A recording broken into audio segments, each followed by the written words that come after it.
നമസ്കാരം. ഞാൻ ഇന്നിവിടെ ചൊല്ലാൻ പോകുന്നത് ശ്രീമതി വിജയലക്ഷ്മി എഴുതിയ തച്ചൻ്റെ മകൾ എന്ന കവിതയിലെ കുറച്ച് വരികളാണ്.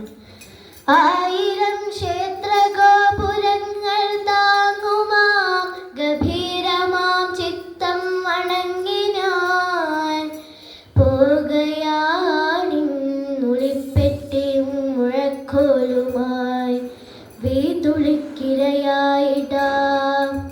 ഓർമ്മ വച്ച നാളച്ഛൻ്റെ ദീക്ഷയിൽ ഓമയായ മനസ്സു കരുത്തു ഞാൻ ചീകി വീണ മരച്ചീലുകൾ ചേർത്തു കാടു തീർത്തു കളിച്ചു രസിച്ചു ഞാൻ വാസ്തുവിദ്യയാം ഗ്രന്ഥം പണിക്കിടയ്ക്കോർത്തു ചൊല്ലിത്തരുമ്പോൾ ഇടം വലം കേട്ടിരുന്നന്ന് ഞാനുമെൻ ജ്യേഷ്ഠനും രജ്ജുസൂത്രങ്ങൾ ദിഗ്നിർണയം ഭൂമി ലക്ഷണം കൈകണക്കു മടങ്ങലും വാസ്തുപുരുഷാകാരം തുടങ്ങിയ കൂത്തുപാടമുണ്ടാക്കും വിധിവരെ ഭാസ്കരീയമയ മതയുഗ്മങ്ങൾ കേട്ട് കൂട്ടുചേർന്നൊപ്പം പഠിച്ചു ഞാൻ പോയ കാലം നിലാവല മൂടിയ പാടശേഖരം പോലെ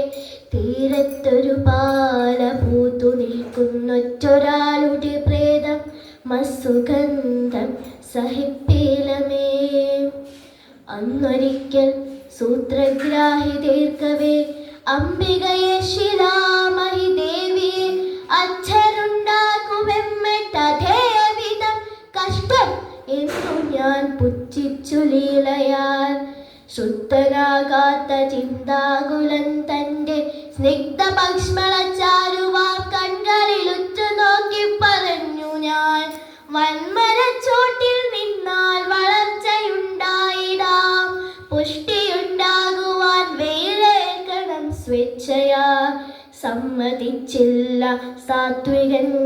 നന്ദി.